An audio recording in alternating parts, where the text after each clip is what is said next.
This set of criteria which limits the viability of alternatives implies a reduction from 798, the total number of schools, to an average 183 available schools for each observation.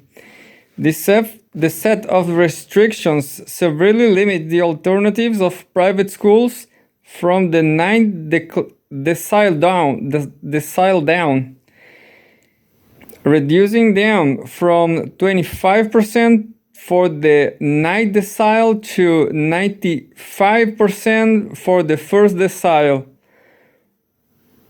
When compared with the highest income group, they also restrict the alternatives of private subsidized school for the wealthiest quintile due to geographical location and income criterion, and for the first decile due to income restrictions. See Table A2 in Annex A. Results 4.1 School choice and preferences. In line with other works using the same methodology, Bad 1997, Green and Hensher 2003, we determined the number of classes according to the Bayesian information criteria BIC. We choose a model with 5 classes strongly differentiated in terms of socioeconomic level, income, and education. Table 2 shows that each segment is superior in all its attributes to the previous segment, which follows the high correlation between the characteristics along with the parameters of the conditional logic of belonging to classes. According to Ortúzar and Willumsen, 2011, the model of reasonable and informative, the percentage correctly predicted 0.2 is similar to expected value 0.21 and larger than chance recovery 0.007. The likelihood ratio test was rejected under the null hypothesis that the parameters included are equal to 0. Also, if we compare it against the restricted model with one class and no interactions between individual and school variables, the McFadden adjusted R-square associated with the model is 0.316.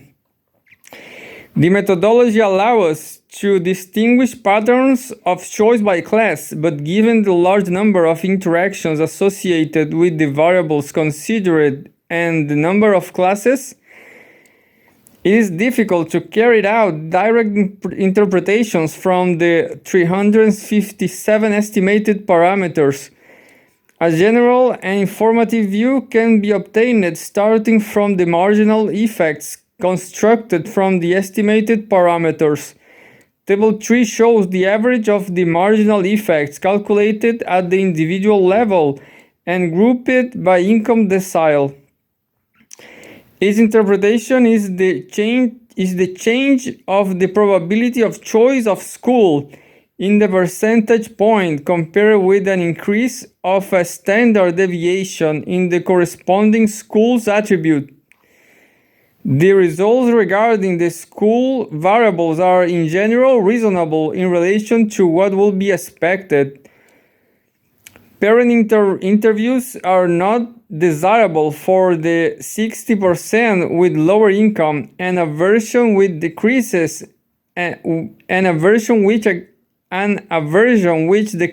and as incomes increases, and becomes an attractive characteristic for the wealthiest 40%. The same happens with the preference for Catholic schools. Up to the 8th decile, as school increases, its probability of choice being in a neighborhood with higher incomes. But this factor is not important in the school choice by the highest income sector. The infrastructure is a valued characteristic for all segments, especially for the middle ones. Only the most vulnerable 30% prefer a school which delivers a good moral education, whereas for the rest it's a characteristic which decreases the probability of choice, except for the 4th and 10th deciles, for which on average it is not relevant. The 4 most important attributes are distance, copayment fees, SIMSE score, and the curricula. Distance is a characteristic negatively valued by all, but nearly twice as relevant for the poorest group compared to the wealthiest one.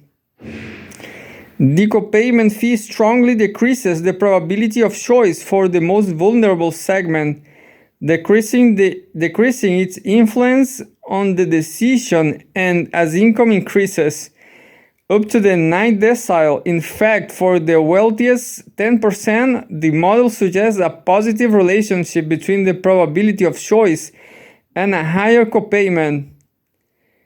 The curricula is an attribute which is valued differently according to income level. Up to the 3rd decile, families on average prefer vocational schools, while from the 6th decile on, it's an attribute that reduces the probability of choice of a school.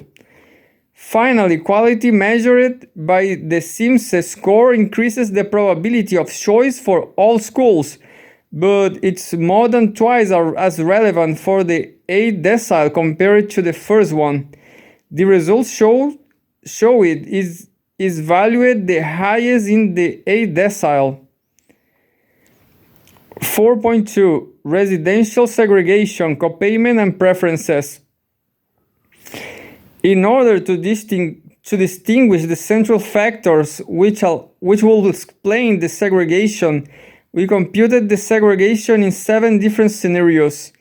The first 3 scenarios don't use the results of our estimations, but we simply compute the segregation in the following situations.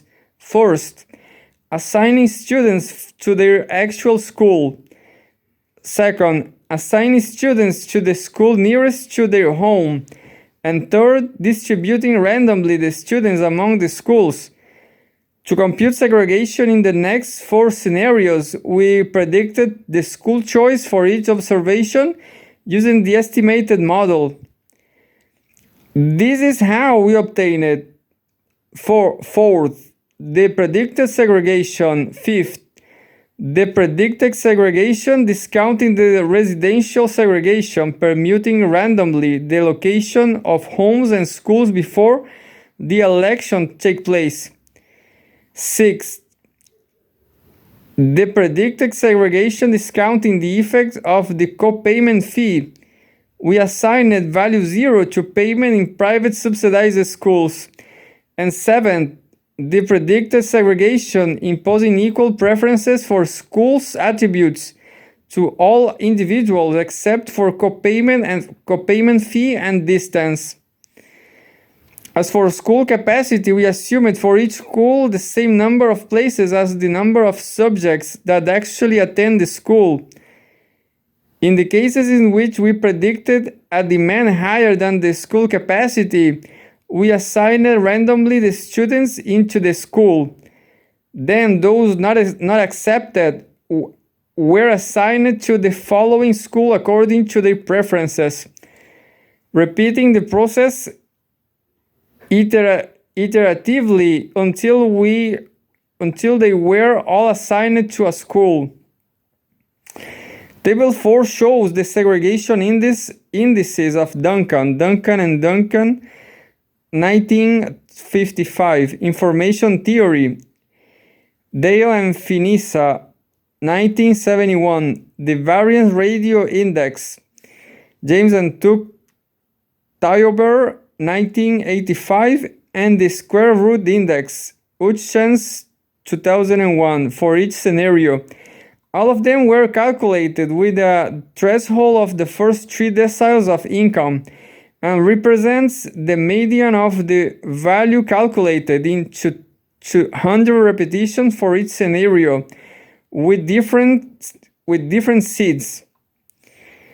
The reported result refers exclusively to the segregation of the system with state founding. Table 4 also shows the percentage decreases in segregation in the different scenarios, considering only the portion that has to be explained. The difference between the estimated segregation and the segregation of the random scenario. First, the segregation calculated using the school choices predicted with the model is very close to the real one, which suggests the choice model has a reasonable predictive power. Secondly, residential segregation is 23% to 41% lower than school segregation. Depending on the indicator we use, the copayment explains 10% to 23% of school segregation, while 8% to 13% can be attributed to the residential segregation. The difference in preferences for schools attributes, not including distance and copayment fee, explains for 44% to 53% of segregation. The results measured through the rank order segregation indices for a continuous variable Reardon 2011 point in the same direction. Urban segregation explains 10% to 12%, copayment explains 15% to 16%. The variability in the parents' preferences explains 25% of the total segregation. 5. Concluding remarks. Income segregation in schools raise many educational and societal concerns, and Chilean schools are highly segregated. Whilst there is consensus to address this highly sensitive issue, and a number of policies are analyzed, including busing and the end of copayment, the diagnosis of the magnitude of the segregation causes is at least insufficient. We estimated the most relevant attributes in the school choice by families with a discrete choice model of flexible structure, thus capturing variations in the intensity of the preferences without imposing a functional form. Using the parameters associated with the preferences, we conducted partial equilibrium exercises which allowed us to estimate how much of the segregation is due to residential segregation, how much to the copayment, and how much value each family assigns to each factor. We found that 80% to 13% of the total segregation can be associated to urban segregation, 10% to 23% to copayment, and 44% to 53% to the difference in preferences of the families.